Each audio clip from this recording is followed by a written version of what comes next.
দিলাম, দেখেন তো ভাই কেমন হয়েছে। না গাড়ি তো সুন্দরী, কত নিছে এটা? আরে কত দালো ভাই বেড়াদার কাছে টান দালো হয়েছি, বুঝছেন? পছন্দ হয়েছে লয়েছি। ওই যে লাল গাড়ি টান বেশি, এই কারণে লইছি কালারটা। হ কালারটা তো সেই ভাই। ঠিক আছে তো থাকো, হ্যাঁ এখন তো এটাই চালামো জায়গা। হ্যাঁ ঠিক আছে।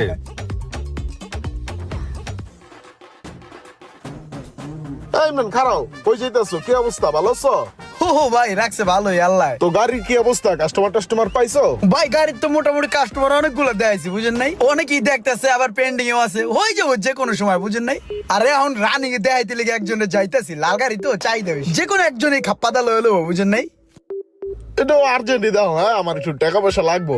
হো ভাই গাড়ি বেচা কিনে হলে তো, বুঝেন না? ঠিক আছে তাহলে আমার ফোন দিও। হ্যাঁ আচ্ছা ভাই শুনেন, এই গাড়িটার ডিল কমপ্লিট হলে বাইরের দিকে একটু খেয়াল রাখবেন। আরে ওইটা সমস্যা নেই, তোমার আমি দেখবো না, যাও। ঠিক আছে।